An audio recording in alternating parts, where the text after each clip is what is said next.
How's it going, YouTube? So today we have the Arpha A14 4K dash cam that I'm going to be installing in a 2019 Kia for my girlfriend. Now, I did get this dash cam as a review, so a collaborator reached out to me and asked if I'd be willing to look at this dash cam and kind of give a unbiased review of it. So I will say I didn't have to buy this, but I'm also not required to say just good things about them. They wanted an unbiased review of it. Packaging looks nice. Let's go ahead and open it up and we'll go through the process of setting it up in this 2019 Kia. Moving inside of this box, you have the dash cam itself and nice little packaging. And then we have all the standard accessories in here. So a nice long cord, looks like it's got plenty of room. I'm assuming these are mounting pieces. Oh, it also comes with a little trim piece to remove your trim to run your cable. Some quick start guides, and I wasn't sure what these were in my last video. These are the anti-static stickers that you put on your windshield in order to protect the camera. So I'll go through these, read the instructions, make sure there's nothing weird, and then we'll jump to putting this in. So once we're in the car, the first step is you take the backing off of that electrostatic sticker and you put it up here on the windshield. You might be able to see it on the screen, but the sticker, that's the top of the sticker here, that's the bottom of the sticker down here. It all works out great. And then I sat there with a credit card, just worked the bubbles out of it for the most part so that it'll, not be nearly as noticeable. It does have some words on there on the sticker that I was kind of worried about seeing right up there. But once the sticker's on there, I also positioned it so it's behind the mirror, so you're never going to see them. It works great. Now, one thing that I do want to note, and it is called out in the listing, so this was not unexpected, is that there is no SD card with this camera. Now, that's not a big issue. Most people have some of those sitting around the house. I know I have a ton of those sitting around in my office, so I'll just go grab one. Once we get to that stage, I'll plug it in, and this should format the SD card for how we need to do it. Just peeled off the sticker, stuck it on there using the dotted line as a guide. Everything looks to be good. Now comes the fun part where I need to get power from the camera to the 12-volt power supply. Now, I don't know in this car if these are always on or if they're only on with the car. I suspect only on with the car because that's how most newer cars seem to be. But I will confirm that, route the cable in some pathway to make it look fairly clean. Remember, we have some cable clips and the trim piece in there to help with that. And then we'll get this all wired up and good to go. So I've confirmed that like right now, we're all plugged in. There's no power. Start the car, and this will turn on for us. Please insert TF card. And then I can turn it off and it turns off, which is great, which means I should be able to set this dash cam up so when the car turns on, the dash cam starts recording, which is exactly how I like it to be. Now, regarding running this cable, I always start running it from the dash cam side, so any slack I have will show up down here. Depending on how the pathway looks, I might run it to somewhere that I think I can store slack at, and then run this way over to kind of tuck the slack into wherever I find along the route. But this should be a fairly easy one. I will turn this connector around so the cable's pointing up, which gives us a better starting point. And then I'm just probably going to bring it straight up here, tuck it into the headliner, run it over there and down the column. But let me go ahead and do it and I'll tell you what I did. After a little bit of trial and error, it's done. So what I did was ran the cable up here. I have a clip here to stop this from sliding out. It's tucked under my headliner all the way through here. And then it comes across this. And I just pulled down on this rubber gasket, which gave me the ability to run the cable all the way through here, all the way down to here, at which point it jumps under and runs across down, goes under the carpet. And this is where one of the exposed areas of it. And it just comes out right here. I use a little clip that isn't actually secured yet, but just to keep it up and out of there. And then it plugs in. So overall, about what I expected. In my previous vehicle, I pulled out the side panel here and I added a fuse so I could keep everything tucked away, but with using in your standard car, you're not going to want to do that. So this was just a quick and easy. The clips make it super nice. I'll keep working this section later, and I'll probably get that tucked in as well. I just need to mess with the paneling a little bit to do that. But overall, I'm very happy with how this came out. Super easy. And the next step is for me to go find a SD card for this. So at this point, we have gotten the SD card put into the camera and everything appears to be working. Wi-Fi is on.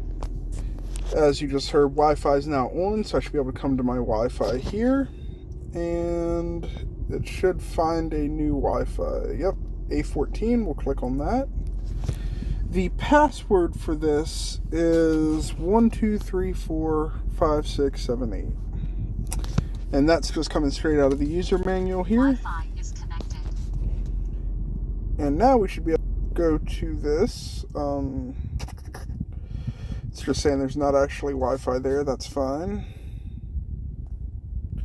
Let it send me notifications. And here we go. So now we can kind of tweak this a little bit depending on how we want it to be.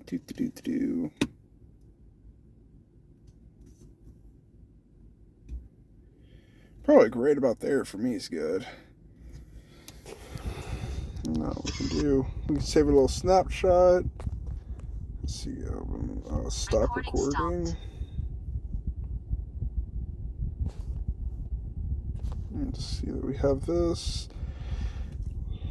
My expectation is that we'll have a better quality of this when we download it. So let's see. So it took me a second to figure out what was going on here. So when you come into your stop the recording. Stopped.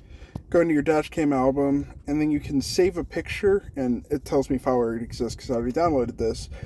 But when you first download it, it says like see an album, and I went to my gallery on my phone, which is not where this exists. You have to come back out of here and go to local video, and this is where you can see stuff.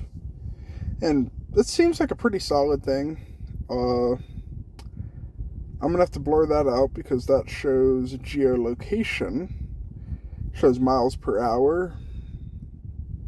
And rename this camera.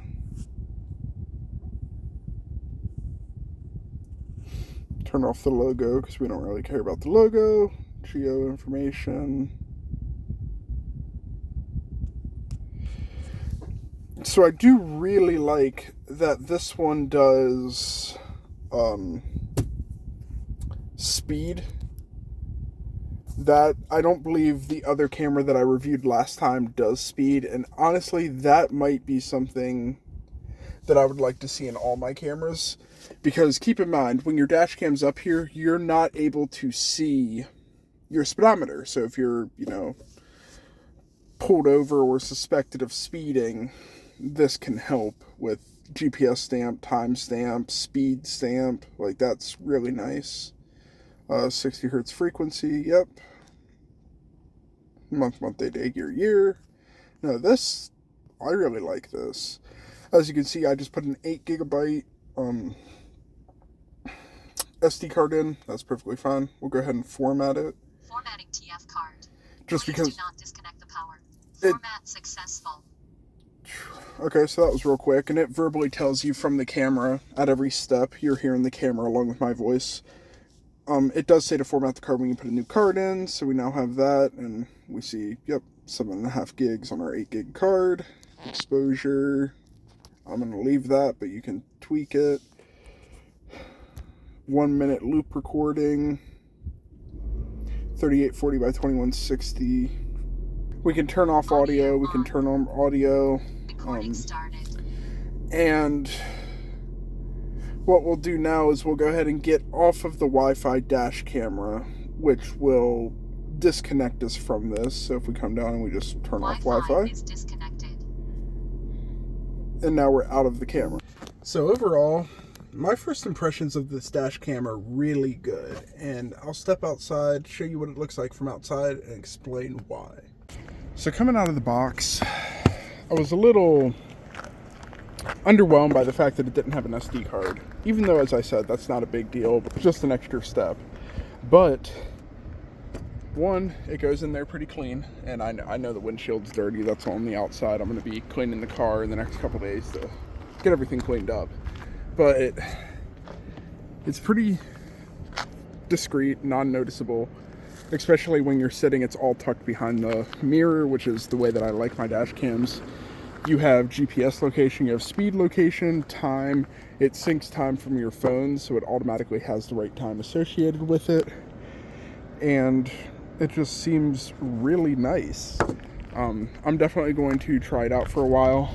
Okay, so I have now been using the dash cam for about 2 weeks, 2.5 weeks. And honestly, I am still really impressed with it.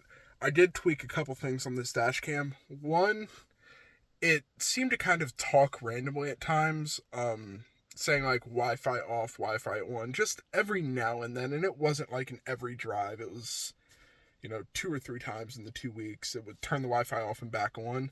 And I don't know if that's an internal issue on the camera that it was, trying to remedy or what the case was. And then the other thing was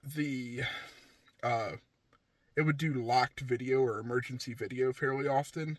And I think that's coming from the sensor for like vibrations or, rough patches of road, that kind of stuff.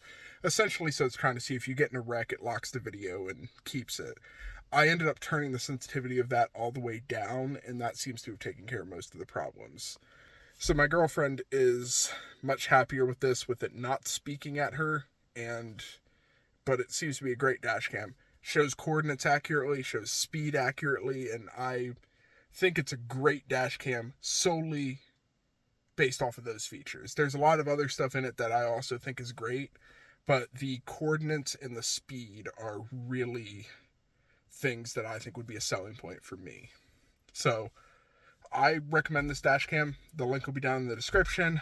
I believe I'll also be tagging the group that I worked with on Instagram for this. And by all means, drop any questions in the comments. I'll be happy to answer them. Or if I can't answer them, I'll reach out to the person I worked with about this. So that's going to be it for me.